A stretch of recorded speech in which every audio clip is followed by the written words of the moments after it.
Assalamualaikum warahmatullahi wabarakatuh. Kali ini Ibu akan menjelaskan tentang teks deskripsi. Sebelum Ibu mulai, kalian bisa siapkan buku tulis kalian, alat tulis kalian, dan jika perlu, kalian pun bisa menggunakan headset untuk mendengarkan video ini, ya. Karena kalau menggunakan headset, semoga kalian bisa lebih konsentrasi lagi dalam belajarnya. Ibu lanjutkan ya. Oke, untuk teks deskripsi sendiri, apakah kalian sudah tahu apa sih teks deskripsi? Atau ada yang masih belum tahu? Kita belajar bareng-bareng ya. Perhatikan tulisan yang ada di sini. Teks deskripsi adalah sebuah teks yang menggambarkan sebuah objek secara detail dan juga rinci.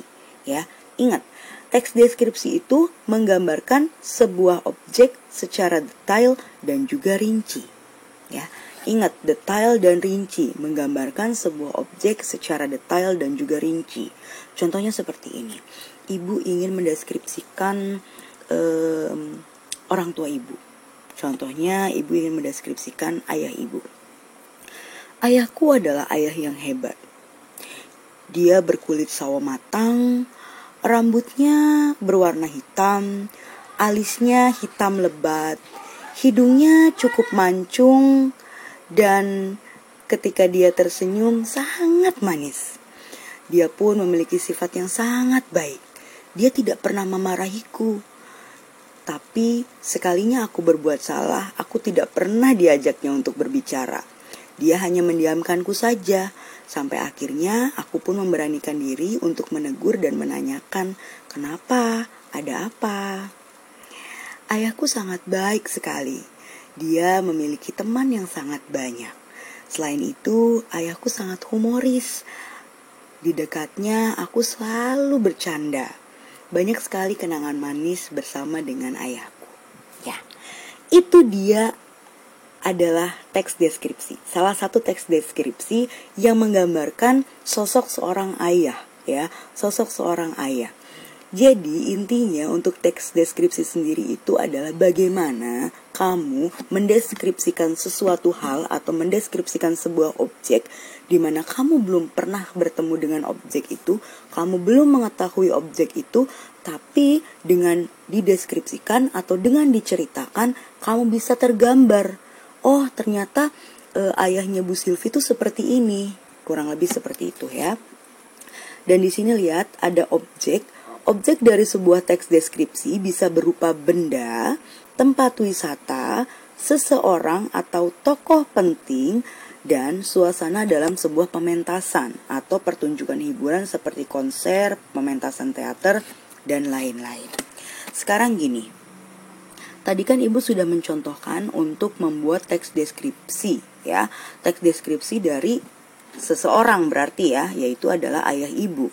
Nah, selain seseorang, untuk teks deskripsi sendiri itu objeknya bisa berupa benda, tempat wisata, dan juga suasana dalam pementasan ya.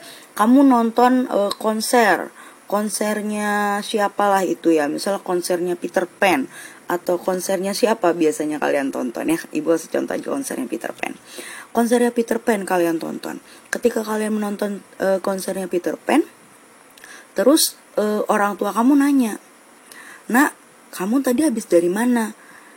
"Itu mah, saya habis nonton konser." "Oh, gimana konsernya?"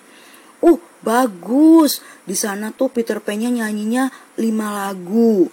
Terus di sana tuh rame banget. Banyak orang-orang jualan. Di sana juga saya banyak banget ketemu teman-teman saya." Nah, kurang lebih itu adalah teks deskripsi, di mana kamu menggambarkan sesuatu hal, sebuah objek, sehingga orang yang tidak tahu menjadi tahu.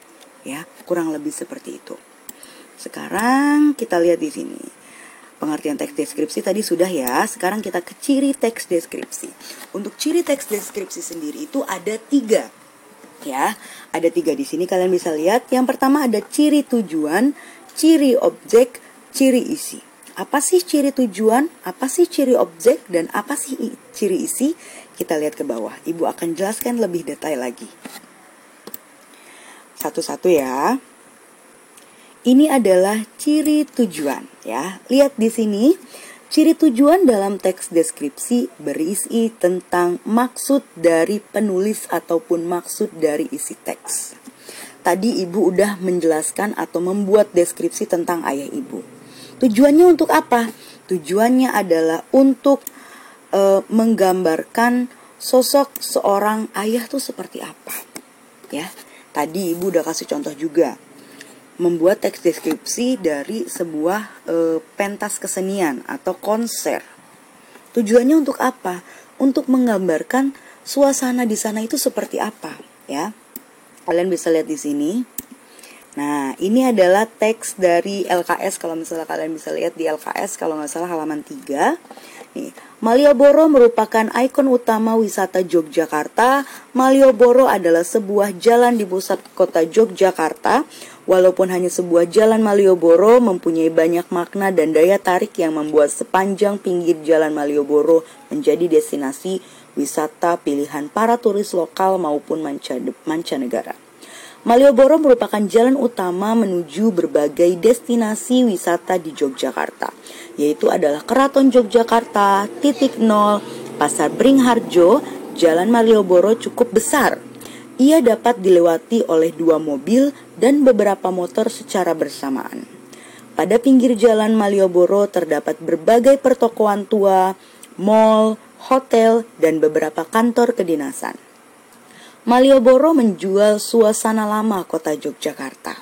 Dengan berbagai bangunan lama yang belum banyak dirombak, membuat para wisatawan merasakan kesan Yogyakarta sebagai kota tua yang syarat akan budaya. Tidak hanya itu, berbagai objek foto dan penampilan seni juga tersedia di sudut-sudut jalan, memberikan hiburan dan spot terbaik untuk mencari suasana. Nah, ini adalah teks deskripsi ya yang menggambarkan ya, yang mendeskripsikan sebuah tempat wisata. Di sini anak kelas 7I dan anak-anak kelas 7C. Ada yang sudah pernah ke Malioboro? Mungkin ada yang sudah pernah ke sana. Tapi ada juga mungkin yang belum pernah ke sana. Nah, ketika kalian yang belum pernah ke sana, tergambar tidak bagaimana suasana Malioboro? Sekalipun kalian belum pernah ke sana, setidaknya kalian tergambar. Oh, di Malioboro itu ada merupakan sebuah jalan, ada pertokoan tua, ada mall, ada hotel, dan juga di Malioboro itu banyak sekali seniman-seniman yang menampilkan keseniannya di sudut-sudut jalan. Ya, kurang lebih kamu bisa tergambar dari sebuah teks deskripsi.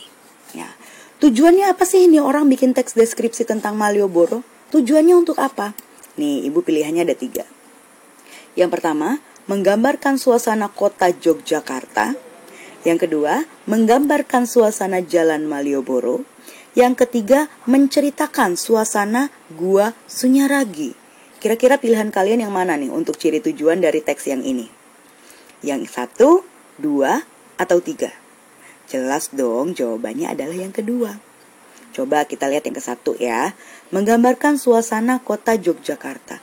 Yang lagi diomongin di sini apa? Bukan kota Yogyakarta, tapi Malioboro. Otomatis jawabannya adalah menggambarkan suasana Malioboro. Ya, sekarang kita lihat yang bagian 3 nih.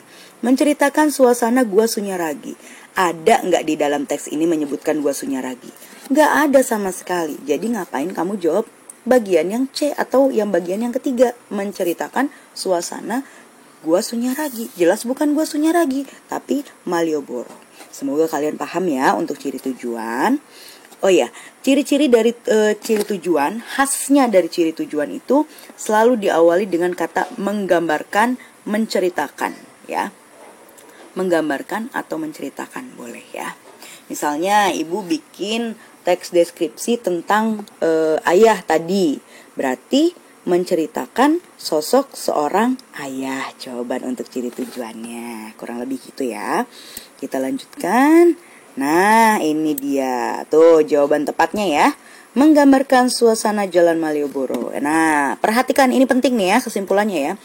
Untuk tempat wisata ya, untuk tempat wisata Berarti ciri tujuannya menggambarkan suasana atau keindahan tempat wisata itu.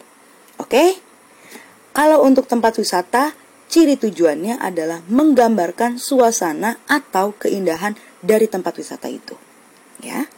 Kalau untuk deskripsi tentang orang atau hewan, berarti ciri tujuannya menggambarkan, selalu diawali dengan menggambarkan atau menceritakan, menggambarkan sifat seorang ayah, ya, atau menggambarkan sifat dan karakter seorang ayah atau hewan peliharaan, ya.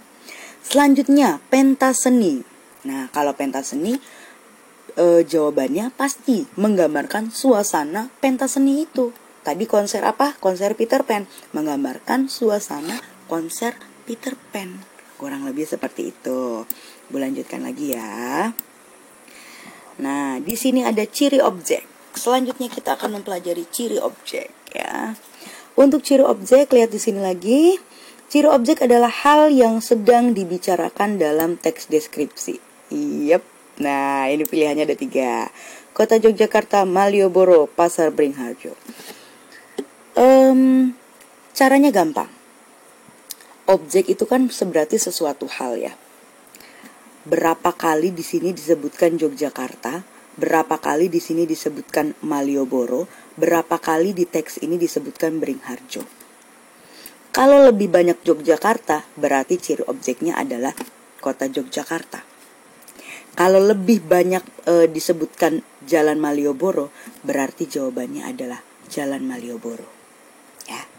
Kalau lebih banyak Pasar Beringharjo, berarti ciri objeknya dalam teks ini adalah Pasar Beringharjo. Jelas, tadi kan Ibu sudah bacakan ya. Di sini berapa kali menyebutkan Malioboro? Malioboro lagi yang disebutkan. Malioboro lagi yang disebutkan. Yogyakarta memang disebutkan, tapi lebih spesifik, lebih khususnya yang lebih banyak disebutkan atau khususnya yang disebutkan adalah apa? Malioboro. Ya. Jadi jawabannya lihat di sini. Jelas dong, Jalan Malioboro. Ya. Atau kalian bisa ciri objek itu bisa dilihat di dalam judul, ya, di dalam judul. Judul sama dengan ciri objek sama aja. Nah, kesimpulannya ini ya, ini penting nih. Perhatikan hal yang disebutkan atau yang dibahas berulang kali dalam sebuah teks. Ini berulang kali, berkali-kali disebutkan apa? Yogyakarta, Malioboro, atau Beringharjo. Jelas dong Malioboro, jadi ciri objeknya adalah Malioboro. Itu ya, semoga kalian bisa paham. Selanjutnya ke ciri isi. Nah, ini ciri isi. Yap. Untuk ciri isi, lihat di sini. Ciri isi dalam sebuah teks deskripsi adalah kalimat-kalimat yang menggambarkan atau mendeskripsikan objek secara rinci. Kuncinya nih, Ibu kasih tahu cara cepat untuk mendapatkan ciri isi ya. Kuncinya fokus di paragraf 2 atau paragraf sebelum paragraf terakhir. Ini ada berapa paragraf nih? Paragraf 1, paragraf 2, paragraf 3. Paragraf itu yang bacaan yang condong ke dalam ya. Ini kan condong ke dalam nih. Itu namanya paragraf. Ini paragraf 1, ini paragraf 2, ini paragraf 3. Tadi kan kata Ibu bilang fokus di paragraf kedua. Perlu nggak kita baca paragraf 1 untuk cari ciri isi? Nggak perlu. Lewatin aja ya. Kita lanjut ke paragraf kedua. Lihat nih di paragraf kedua ya. Malioboro merupakan jalan utama menuju berbagai destinasi wisata di Yogyakarta. Jalan Malioboro cukup besar. Ia dapat dilewati oleh 2 mobil dan beberapa motor secara bersamaan. Pada pinggir jalan Malioboro terdapat berbagai pertokoan tua, mal, hotel, dan beberapa kantor kedinasan. Ya. Kita lihat, Malioboro merupakan jalan utama menuju berbagai wisata di Yogyakarta. Itu jelas menggambarkan nih, apa sih Malioboro? Itu loh, Malioboro itu sebuah destinasi wisata di kota Yogyakarta. Ya, selanjutnya, yang kedua, jalan Malioboro cukup besar. Ia dapat dilewati oleh 2 mobil dan beberapa motor secara bersamaan. Kegambar nggak sama kamu? Kalau misalnya jalan Malioboro itu berarti cukup besar karena bisa dilewati oleh mobil dan beberapa motor secara bersamaan, ya. Itu adalah ciri isinya. Yang ketiga, pada pinggir jalan Malioboro terdapat berbagai pertokoan tua, mal, hotel, dan beberapa kantor kedinasan. Kira-kira kalau misalnya kamu nanti ke Yogyakarta, terus ke Malioboro, lihat, oh bener nih, ada pertokoan tua, ada mall, ada hotel, dan juga beberapa ada kantor kedinasan. Jadi kalau misalnya mau cari ciri isi dalam sebuah teks deskripsi, fokus di paragraf kedua atau paragraf sebelum paragraf terakhir. Karena kalau ini, paragraf terakhir ini biasanya itu adalah sebuah penutup ya, bukan ciri isi. Ciri isi ada di tengah-tengah ya. Misalnya ibu bikin 5 paragraf ya. Paragraf pertama itu kan pembuka. Paragraf kedua itu ciri isi. Paragraf ketiga itu ciri isi. Paragraf keempat itu ciri isi. Paragraf kelimanya apa? Penutup. Ya, ingat itu ya. Kalian nanti bisa ulang-ulang aja video yang ibu berikan biar kalian lebih paham. Nah, ini kesimpulannya. Ini juga penting ya. Untuk mencari ciri isi, fokus ke paragraf bagian tengah. Ingat loh, paragraf bagian tengah. Bukan bagian awal, bukan bagian akhir. Di bagian tengah. Ingat itu ya. Oke, selesai sampai sini untuk pelajarannya. Ini ada tugas dari ibu ya. Tugasnya adalah yang pertama, tugas 1, ibu ngasih 2 tugas ya. Tugas yang pertama itu adalah rangkum video materi tentang teks deskripsi yang sudah ibu berikan. Tadi kan udah ibu jelasin nih ya. Tadi kan udah ibu jelasin nih tentang teks deskripsi itu apa, ada cirinya apa aja, dari ciri objek, ciri tujuan, dan juga ciri isi. Sama kalian semuanya dirangkum ya, dirangkum ya. Selanjutnya ciri kedua lagi, maaf, tugas kedua. Tugas kedua ini dia. Nah, ini tugas kedua. Kalian semua sudah mendapatkan LKPD, lembar kerja peserta didik. Di sini lihat kalian LKPD-nya. Ibu langsung ke bagian soal aja ya. Nanti kan di situ ada instruksi gitu. Kalian nggak usah baca deh, nggak apa-apa. Kalian langsung lanjut ke bagian soal aja nih yang ibu sudah fotokan ya. Nomor 1, apa yang kalian ketahui tentang teks deskripsi? Jawabannya ada di video yang ibu sudah berikan ya. Kalau kalian bingung, putar lagi videonya sampai kalian paham apa sih teks deskripsi. Itu adalah jawaban nomor 1. Selanjutnya, untuk nomor 2, objek atau hal apakah yang dideskripsikan pada setiap, nih ada 4 teks yang telah kalian baca. Teksnya itu nanti ada di buku cetak ya. Untuk buku cetaknya nanti ibu akan berikan buku PDF-nya atau buku online-nya ya. Ibu akan berikan nanti ya. Nanti kalian bisa pahami dan pelajari. Selanjutnya nomor 3, untuk mendapatkan objek juga di nomor 2 ada caranya di video yang sudah ibu berikan juga. Selanjutnya nomor 3, daftarkan tujuan yang akan dicapai dari keempat teks tersebut. Ini jawabannya apa? Ciri tujuan. Nanti kan kalian disuruh baca 4 teks. Nah, ada ada dari 4 teks itu kira-kira tujuannya apa aja? Kalian bisa tuliskan langsung di sini. Selanjutnya nomor 4 ya, nomor 4 di sini jelaskan apa sih yang dimaksud ciri objek? Apa sih yang dimaksud dengan ciri tujuan? Dan apa sih yang dimaksud dengan ciri isi? Serta ciri penggunaan bahasa pada teks deskripsi. Kalian cukup tuliskan ya. Apa sih ciri objek? Apa sih ciri tujuan? Dan apa sih ciri isi dari teks deskripsi? Ya. Selanjutnya lihat instruksinya ini. Jawab pertanyaan di LKPD dengan teliti. Tadi udah ibu jelasin ya. Jawab apa pertanyaannya ya. Jawab menggunakan pulpen. Harus menggunakan pulpen, tidak menggunakan pensil lagi. Yang ketiga, kalau jika tidak muat boleh ditulis di kertas lembar dan di staples jadi satu. Jadi kalau misalnya mau nulis di sini, ternyata nggak muat tulisannya, masih banyak yang kalian mau tulis, kalian boleh ditulis di kertas lembar ya. Boleh ditulis di kertas lembar, tapi nanti dijadikan satu di staples atau di klip, itulah pokoknya ya. Selanjutnya yang keempat, dikumpulkan minggu depan sesuai jadwal kalian masuk sekolah. Jadi dikumpulkannya nanti minggu depan ya. Kalau misalnya Budi masuknya hari Senin, ya dikumpulkannya berarti hari Senin. Budi masuknya hari Sabtu, ya dikumpulkannya hari Sabtu. Sabtu depan, Senin depan gitu ya. Selanjutnya, dikumpulkan di ruang guru meja Bu Silvi. Jadi kalian nanti kalau misalnya mau mengumpulkan, kalau misalnya nggak ketemu sama ibu, nggak perlu cari ibu. ya. Kalian ke ruang guru, tanyakan ke guru yang ada di situ, Bu, Pak, punten, kalau mejanya Bu Silvi yang mana? Nanti di meja ibu itu sudah disiapkan beberapa map, dan mapnya itu sudah diberi nama, kelas 7I, 7D, 7J. Nanti kalian masukkan ke map yang ada tulisannya 7I gitu ya, atau 7J. Nah, setelah itu pastikan sudah ditanda tangan orang tua sebelum dikumpulkan ke ibu. Nih, ada tanda tangan guru mata pelajaran. Ini tanda tangan ibu ya. Sebelum ibu tanda tangan atau sebelum dikumpulkan ke ibu, tanda tangan dulu orang tuanya. Tulis di sini tanda tangan orang tuanya. Selain tanda tangan orang tua, harus ada nama kalian juga. Tulis nama dan juga kelas. Baru dikumpulkan ke ibu. Kalau misalnya nggak ada tanda tangan orang tuanya, nggak ada namanya, nggak akan ibu nilai. Gitu ya. Kurang lebih seperti itu. Semoga kalian bisa mengerti apa yang ibu ajarkan. Kalau memang tidak paham, mangga silahkan. Jangan malu, jangan takut, tanyakan sama ibu. Ibu tujuannya untuk kalian mengerti dan paham. Terima kasih. Wassalamualaikum warahmatullahi wabarakatuh.